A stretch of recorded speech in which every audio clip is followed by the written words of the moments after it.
انہوں نے جواب میں اس سے کہا کہ اے خداوند یہ کہاں ہوگا؟ اس نے ان سے کہا جہاں مردار ہے وہاں گدھ بھی جمع ہوں گے۔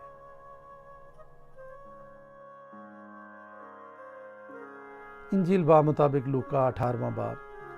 پھر اس نے اس غرض سے کہ ہر وقت دعا کرتے رہنا اور ہمت نہ ہارنا چاہیے ان سے یہ تمثیل کہی کہ کسی شہر میں ایک قاضی تھا، نہ وہ خدا سے ڈرتا نہ آدمی کی کچھ پرواہ کرتا تھا، اور اسی شہر میں ایک بیوہ تھی جو اس کے پاس آ کر یہ کہا کرتی تھی کہ میرا انصاف کر کے مجھے مدعی سے بچا۔ اس نے کچھ عرصے تک تو نہ چاہا، لیکن آخر اس نے اپنے جی میں کہا کہ گو میں نہ خدا سے ڈرتا اور نہ آدمیوں کی کچھ پرواہ کرتا ہوں، تو بھی اس لیے کہ یہ بیوہ مجھے ستاتی ہے میں اس کا انصاف کروں گا، ایسا نہ ہو کہ یہ بار بار آ کر آخر کو میرا ناک میں دم کرے۔ خدا نے کہا سنو یہ بے انصاف قاضی کیا کہتا ہے، پس کیا خدا اپنے برگزیدوں کا انصاف نہ کرے گا جو رات دن اس سے فریاد کرتے ہیں، اور کیا وہ ان کے بارے میں دیر کرے گا؟ میں تم سے کہتا ہوں کہ وہ جلد ان کا انصاف کرے گا۔ تو بھی جب ابن آدم آئے گا تو کیا زمین پر ایمان پائے گا؟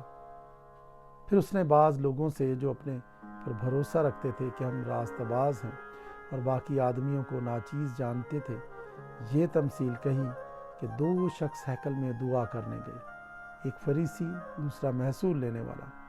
فریسی کھڑا ہو کر اپنے جی میں یوں دعا کرنے لگا کہ اے خدا میں تیرا شکر کرتا ہوں کہ باقی آدمیوں کی طرح ظالم، بے انصاف، زناکار یا اس محصول لینے والے کی مانند نہیں ہوں۔ میں ہفتے میں 2 بار روزہ رکھتا اور اپنی ساری آمدنی پر دے یقی دیتا ہوں، لیکن محصول لینے والے نے دور کھڑے ہو کر اتنا بھی نہ چاہا کہ آسمان کی طرف آنکھ اٹھائے، بلکہ چھاتی پیٹ پیٹ کر کہا ہے خدا مجھ گنہگار پر رحم کر۔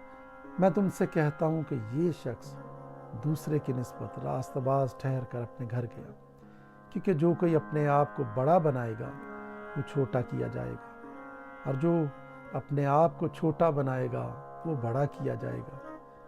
پھر لوگ اپنے چھوٹے بچوں کو بھی اس کے پاس لانے لگے تاکہ وہ ان کو چھوئے، اور شاگردوں نے دیکھ کر ان کو جھڑکا۔ مگر یسوع نے بچوں کو اپنے پاس بلایا اور کہا کہ بچوں کو میرے پاس آنے دو اور انہیں منع نہ کرو، کیونکہ خدا کی بادشاہی ایسو ہی کی ہے۔ میں تم سے سچ کہتا ہوں کہ جو کوئی خدا کی بادشاہی کو بچے کی طرح قبول نہ کرے وہ اس میں ہرگز داخل نہ ہوگا۔ پھر کسی سردار نے اس سے یہ سوال کیا کہ اے نیک استاد میں کیا کروں تاکہ ہمیشہ کی زندگی کا وارث بنوں؟ یسوع نے اس سے کہا تو مجھے کیوں نیک کہتا ہے؟ کوئی نیک نہیں مگر ایک، یعنی خدا۔ تو حکموں کو تو جانتا ہے، زنا نہ کر، خون نہ کر، چوری نہ کر، جھوٹی گواہی نہ دے، اپنے باپ کی اور ماں کی عزت کر۔ اس نے کہا میں نے لڑکپن سے ان سب پر عمل کیا ہے۔ یسوع نے یہ سن کر اس سے کہا ابھی تک تجھ میں ایک بات کی کمی ہے، اپنا سب کچھ بیچ کر غریبوں کو بانٹ دے، تجھے آسمان پر خزانہ ملے گا، اور آ کر میرے پیچھے ہو لے۔ یہ سن کر وہ بہت غمگین ہوا کیونکہ بڑا دولت مند تھا۔ یسوع نے اس کو دیکھ کر کہا کہ دولت مندوں کا خدا کی بادشاہی میں داخل ہونا کیسا مشکل ہے، کیونکہ اونٹ کا سوئی کے ناکے میں سے نکل جانا اس سے آسان ہے کہ دولت مند خدا کی بادشاہی میں داخل ہو۔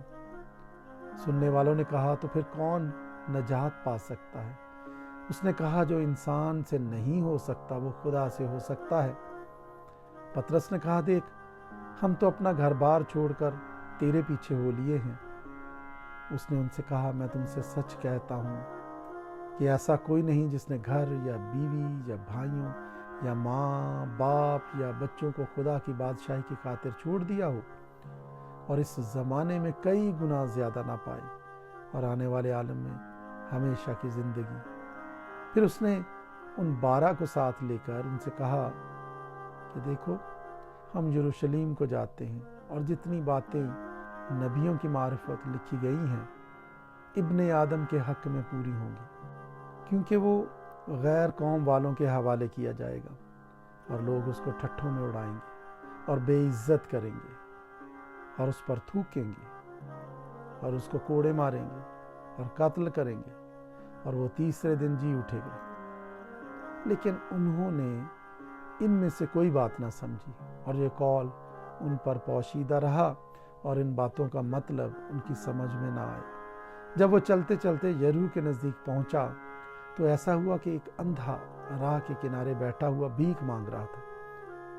وہ بھیڑ کے جانے کی آواز سن کر پوچھنے لگا کہ یہ کیا ہو رہا ہے؟ انہوں نے اسے خبر دی کہ یسوع ناصری جا رہا ہے۔ اس نے چلا کر کہا ہے، یسوع ابن داؤد مجھ پر رحم کر۔ جو آگے جاتے تھے وہ اس کو ڈانٹنے لگے کہ چپ رہ، مگر وہ اور بھی چلایا کہ اے ابن داؤد مجھ پر رحم کر۔ یسوع نے کھڑے ہو کر حکم دیا کہ اس کو میرے پاس لاؤ۔ جب وہ نزدیک آیا تو اس نے اس سے یہ پوچھا، تو کیا چاہتا ہے کہ میں تیرے لیے کروں؟ اس نے کہا، اے خداوند، یہ کہ میں بینا ہو جاؤں۔